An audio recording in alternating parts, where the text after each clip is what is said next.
और ऑपरेशन सिंदूर ने आतंकी ठिकानों को तबाह कर दिया, तब दबाव बनाए रखना चाहिए था। लेकिन इसके बजाय अमेरिका की बातों को बीजेपी ने मानना सही समझा। ट्रंप के ट्वीट के बाद फौरन सीजफायर हो गया।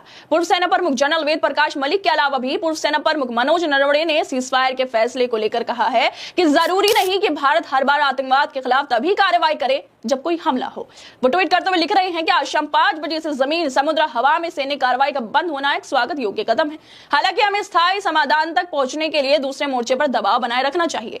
जरूरी नहीं कि हम घटना के बाद ही जवाब दें। अब आतंकी हमलों में जान नहीं गंवा सकते। ये तीसरा हमला है, आगे अब कोई और मौका नहीं मिलेगा। जनरल नरवणे सितंबर 2019 से अप्रैल 2022 तक सैन्य अध्यक्ष रहे हैं। उन्होंने 2019 में जनरल बिपिन रावत के बाद चीफ ऑफ आर्मी स्टाफ का पद संभाला था। जनरल नरवणे चीन सीमा पर तनाव कम करने के लिए भी जाने जाते हैं।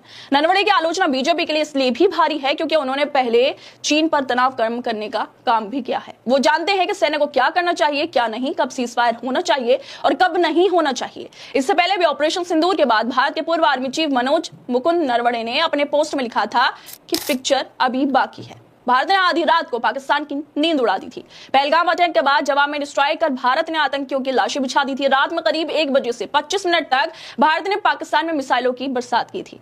भारत ने स्ट्राइक कर पाकिस्तान के 9 आतंकी ठिकानों को निस्सनाबूद कर दिया था। ऑपरेशन सिंदूर में 90 से ज्यादा आतंकी मारे गए। ऑपरेशन सिंदूर के तहत ही भारत ने रात करीब 1 बजे पाकिस्तान के लाहौर, पंजाब और पीओके में स्थित आतंकी ठिकानों को निशाना बनाया था। भारत ने पहलगाम अटैक के 15 दिन बाद यानी 16वें दिन आतंकियों का सफाया कर बदला ले लिया था। आतंकी मसूद अजहर के परिवार के काफी सारे लोग मारे गए हैं और इतना सब होने के बाद अब अचानक सीजफायर भी हो गया है, जिस पर सवाल उठ रहे हैं। लेकिन देश के प्रधानमंत्री होकर नरेंद्र मोदी किसी के सवालों का जवाब नहीं दे पा रहे हैं। जनता के सवालों का जवाब ना सही, लेकिन उन्हें पूर्व सेना प्रमुखों की प्रतिक्रियाओं के सवालों का जवाब जरूर देना चाहिए। खैर दोस्तों, आप लोग क्या लगता है, जिस तरह से सीजफायर होते ही सवालों की बौछार बीजेपी पर पड़ने लगी है, जिसमें पूर्व सेना के प्रमुख भी शामिल हो रहे हैं। हम अपनी राय जरूर दें। बाकी तमाम खबरों को देखने के लिए जुड़े रहिए हमारे साथ। पाकिस्तान के खिलाफ मजबूत स्थिति के बावजूद सीजफायर के फैसले से सेना के पूर्व प्रमुख भी हैरान रह गए हैं। पहले retired major general GD Bakshi ने इस फैसले पर सरकार की आलोचना की और अब 2 और पूर्व सेना प्रमुख इस फैसले पर सवाल उठा रहे हैं, प्रतिक्रिया दे रहे हैं।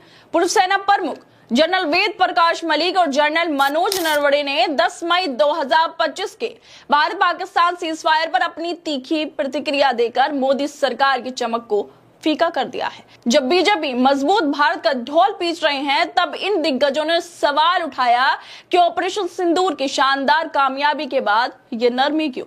बीजेपी के लिए सीजफायर अब भारी पड़ता हुआ भी दिखाई दे रहा है, क्योंकि अपने ही सैन्य नायक नाराज हो गए हैं।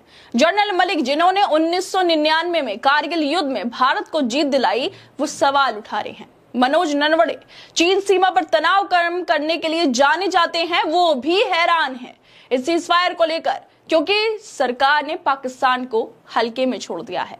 बीजेपी ने ऑपरेशन सिंदूर को पाकिस्तान को सबक बताकर खूब वाहवाही बटोरी थी, लेकिन अब सीजफायर का लगाम लगा दी है। मलिक और नरवणे जैसे अधिकारियों का विरोध दिखाता है कि सरकार का ये कदम न सिर्फ रणनीतिक चूक है, बल्कि सेना के मनोबल पर भी असर डाल सकता है।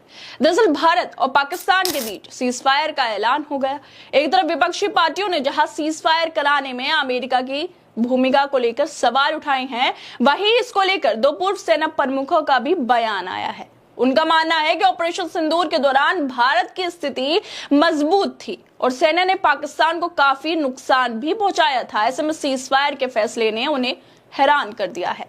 पूर्व सेना प्रमुख जनरल वेद प्रकाश मलिक ट्वीट करते हुए लिख रहे हैं कि 10 मई 2025 के सीजफायर ने भारत के भविष्य के इतिहास के सामने एक सवाल छोड़ दिया है कि 22 अप्रैल को पहलगाम में हुए पाकिस्तान के भयानक आतंकी हमले के बाद भारत की सैन्य और गैर सैन्य कार्रवाइयों से भारत को कोई राजनीतिक या रणनीतिक फायदा मिला भी है या नहीं मिला। ये सवाल हमने भविष्य के इतिहास पर छोड़ दिया है।